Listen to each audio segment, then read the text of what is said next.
नमस्कार प्रेक्षकांनो, लग्नानंतर होईलच प्रेम या मालिकेच्या उद्याच्या भागामध्ये आपल्याला असं पाहायला मिळणार आहे की आता नंदिनी जीवाला जाब विचारत असते की नक्की तुमचं एकतर्फाच प्रेम होतं ना, की खोटं बोलतोय माझ्याशी.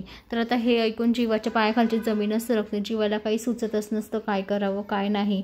तर आता दुसरीकडे रम्या गुपचूप त्यांचं बोलणं ऐकत असते आणि त्या बोलण्याची मजा घेत असते. तेवढ्यातच आता रम्या ऐकत असताना मानिनी तिथे येते आणि मानिनी तिच्या खांद्यावर हात ठेवते.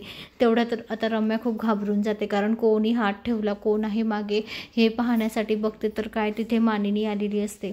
मानिनीला पाहून आता रम्याचे 4 जातात आणि 5 राहतात असं होऊन जातं. तर मानिनी तिची चांगलीच खरडपट्टी काढते, कारण ते गुपचूप कोणाचं तरी दरवाजा बाहेर ऐकत असते नंदिनी आणि जीवाचं. तर ते इकडे दुसरीकडे जीवा जिन्यावरनं खाली उतरत असतो. तेवढंच आता तिथे काव्य येते आणि काव्य म्हणते, जीवा आय एम सॉरी, माझ्यामुळे भाजलं तुला, खरंच सॉरी.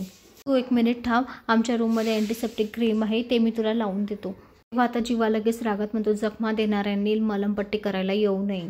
तर आता जीवाचं हे बोलणं काव्याला खूप मनाला टोचतं, तिला खूप वाईट वाटतं. तर दुसरीकडे नंदिनी आणि मानिनी किचनमध्ये काम करत असतात. तेवढ्यात आता मानिनी म्हणते, मला सांग क वरून मुलींची नावे काय असतील. तर आता नंदिनी विचार करत असते. तेव्हा आता नंदिनी लगेच मानिनीला म्हणते, म्हणजे तुम्हाला माहीत होतं. तेव्हा आता मानिनी म्हणते, हो मला कालच कळालं. तेव्हा आता मानिनीचा हा शब्द ऐकून नंदिनीला खूप मोठा धक्का बसतो.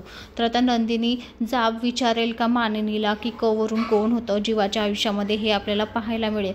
तर मंडळी, अशाच मालिकेच्या नवनवीन अपडेट्ससाठी चॅनलला लाईक आणि सबस्क्राईब करा, शेअर करायला विसरू नका. धन्यवाद.